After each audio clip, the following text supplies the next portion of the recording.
Morning, Knicks Nation. Today is Tuesday, the 9th day of January, 2024. I hope you're safe and healthy on this Tuesday. Your family's safe and healthy, and that the needs of you and your family in terms of food, shelter, clothing, as well as health are being met today. Blessings upon those that work in the healthcare field, who alongside with the first responders are every day out here saving lives. And those also that pick up garbage for us to keep our places clean.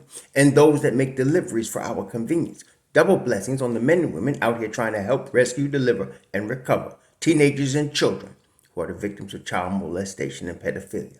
People who are also the victims of prostitution and child prostitution, pornography and child pornography, human trafficking and sex slavery.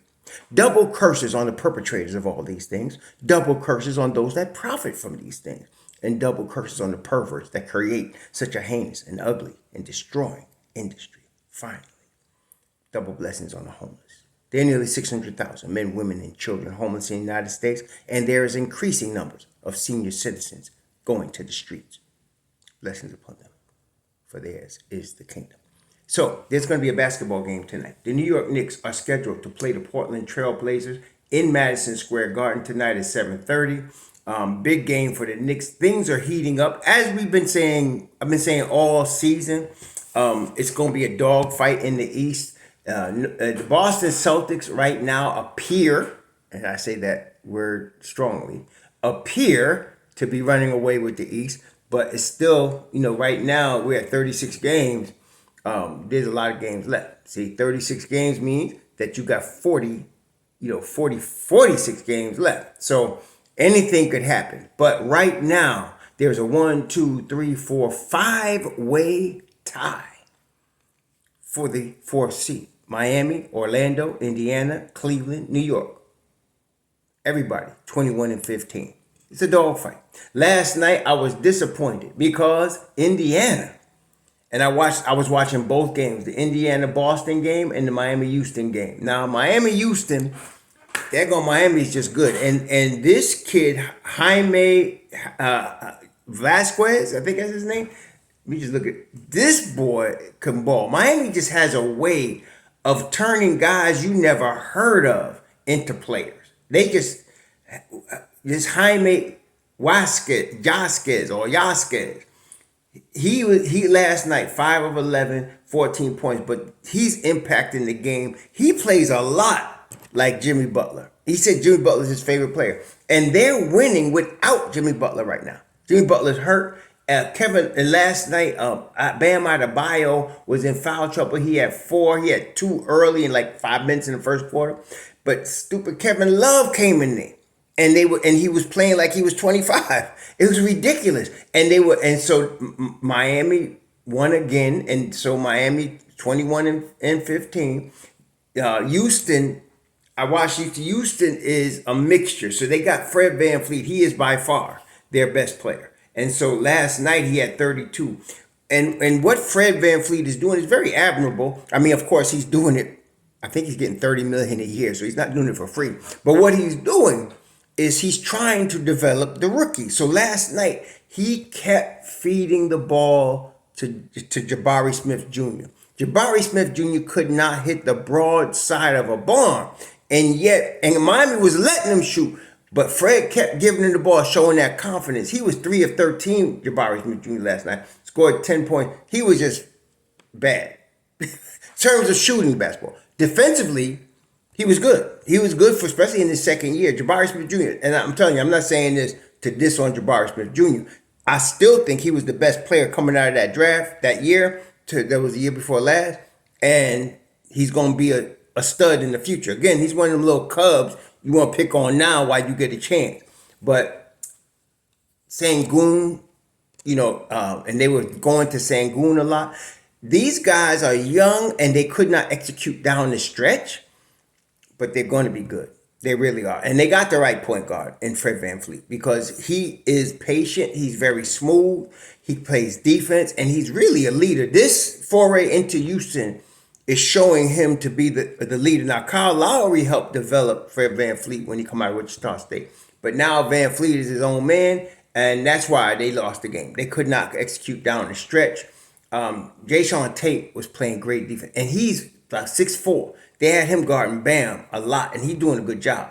So they're going to be a force to be reckoned with. Jalen Green is also, of course, very athletic, but very inefficient. And he's like RJ in that sense, inefficient and inconsistent. Very athletic, lots of promise, but inconsistent and inefficient. Last night he was 2 of 10. So you're seeing Houston come around, but it was going to be a long shot for them. But in the other game, Boston and Indiana was going neck and neck. And Indiana, the thing about, now Boston was missing Jason Tatum, okay? They're missing Jason Tatum. They had Kristaps Porzingis, and they had Jaylen Brown, and they had Drew Holiday, and they had Derek White. In other words, they had enough to win, okay? That's why you got a stacked squad like that. So Tatum was out.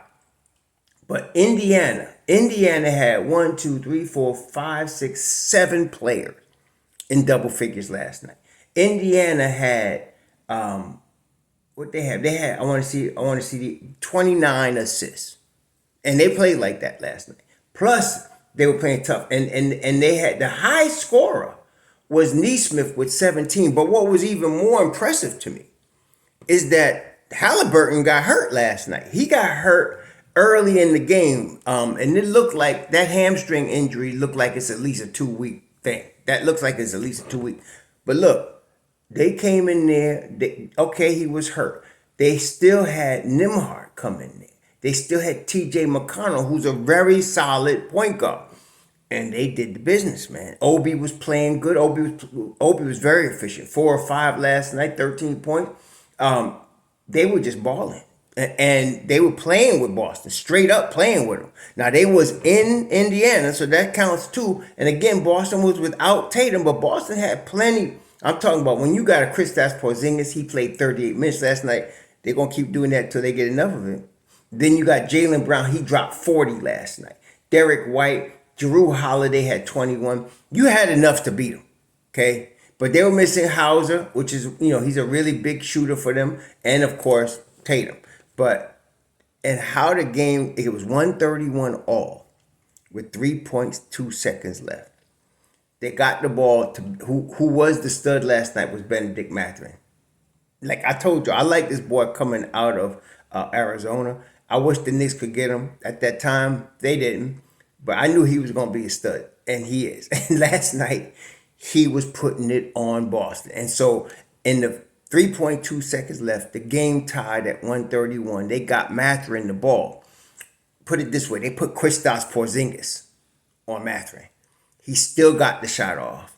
They called a foul. Now, Porzingis did foul him now, but they usually don't call something like that, but they did with 0.6 seconds left. Mathurin knocks down 2 of the, he missed the third one on purpose because, you missed that third one.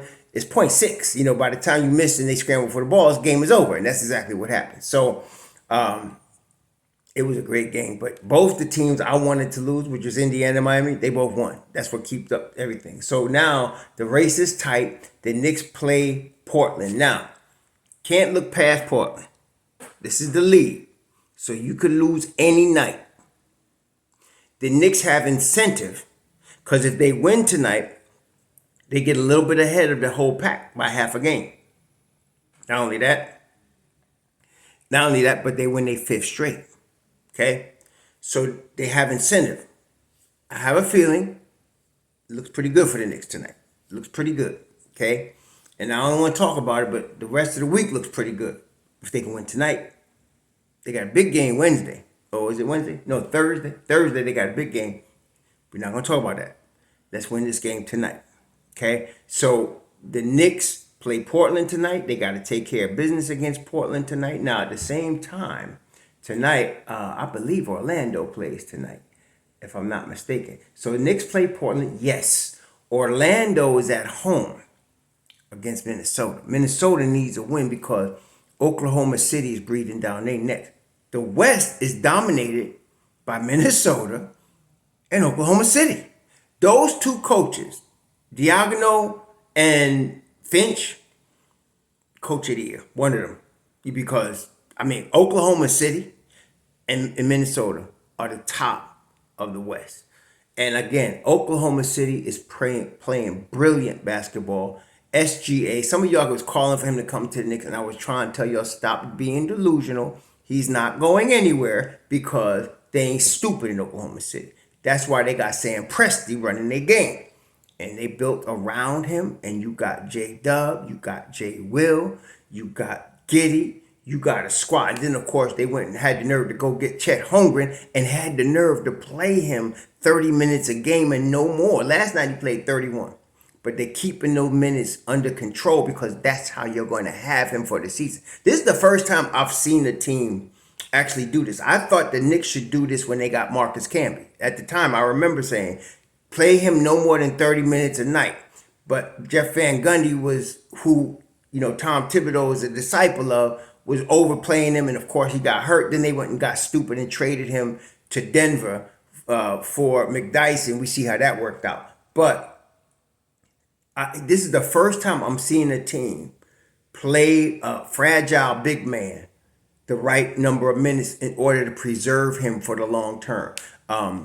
Nobody has done it with Kristaps. They should, if they did, he wouldn't be hurt as much. But they're doing it in Oklahoma City. Sam Presti is brilliant. Diagono, they're running this game properly, and so they're gonna be trouble. So tonight, Orlando and Minnesota, that's a big game for us because if Minnesota can beat them in Orlando, and it ain't gonna be easy because Orlando been balling. And Orlando got a rookie named Caleb Houston. I never heard of this cat. He's been balling for them, though. Okay? They did not have Franz Wagner the other night. And they beat, I forgot who they beat, but I think it was on Sunday night. They beat somebody Sunday night. Who they went? They beat Atlanta in Orlando that night. And they did not have Franz Wagner. Franz Wagner is one of their best players. They did not have Wendell Carter Jr. They beat him. Okay? Pablo Banchero is the real deal, and this cat Caleb Houston was hitting one after another big shot. Okay, and they're really good. Then they have Suggs still, and he's coming into his own in his third season. Yeah, they're rough. So it's not a given that Minnesota is going to beat Orlando in Orlando tonight. By the way, we're going to the Knicks-Orlando game on February 14th. I'm excited about that. But it's not a given. But it's a 50-50 shot. Minnesota can beat them. If Minnesota beats them, then Orlando goes to 21-16. If the Knicks win tonight, they go to 22-15. That puts space between us and them and everybody else in the East in a 5-way tie for the 4th seed. So in other words, the Knicks can take sole possession of the 4th seed tonight again, as it had this weekend. It's going to be going back and forth all year with a win tonight and a loss by Orlando. So this is where we at. This is where we're going. I ain't talking about no trades. I'm going to let the other platforms give you all that BS.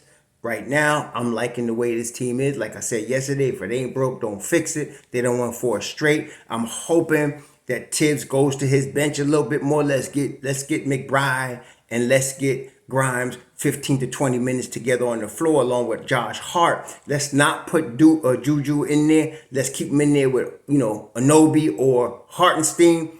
And we're going to get some, they're going to be running. Okay? With, Precious, of course, they're going to be running. So, I'm looking forward to seeing this game. Y'all please enjoy the game. Enjoy your Tuesday. Be safe out there, fam. Shalom.